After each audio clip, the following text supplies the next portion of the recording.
आज जय माला दी 30 अक्टूबर 2023 को 10:32 पर राहु और केतु अपनी राशियों को छोड़कर गोचर कर चुके हैं।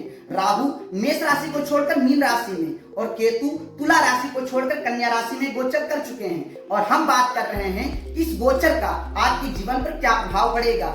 इसी क्रम में आज हम बात करेंगे कन्या राशि की। यदि आप कन्या राशि के जातक हैं तो आप यह समझ लीजिए यह गोचर किसी भी तरीके से आपके जीवन पर बिल्कुल अच्छा प्रभाव नहीं डालेगा।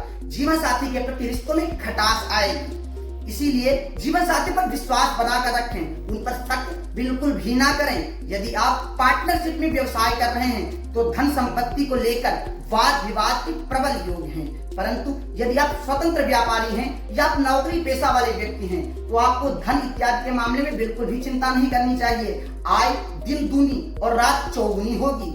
यदि आप बहनों की दृष्टि से यह गोचर बिल्कुल भी अच्छा नहीं है। भाई बहनों से मतभेद बना रहेगा, आपके मन में क्रोध, मानसिक तनाव और अकारण चिंताएं बनी रहेंगी। साथ ही साथ धनोपार्जन के लिए आप इंटरनेट की इस अधाधुंध भाग दौड़ में शामिल हो सकते हैं।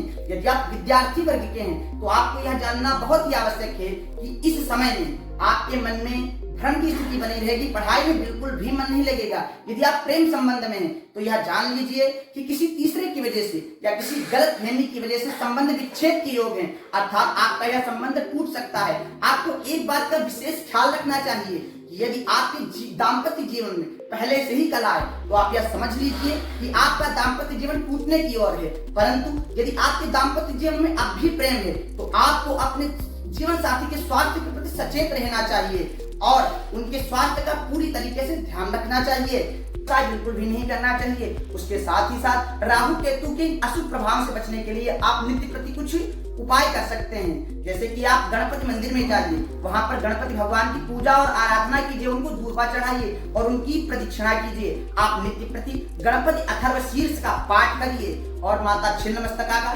ध्यान और स्मरण कीजिए। नित्य प्रति कुत्ते को भोजन कराइए। महादेव की कृपा रही तो राहु और केतु का यह गोचर आपके लिए बहुत ही अच्छा रहेगा। हर हर महादेव।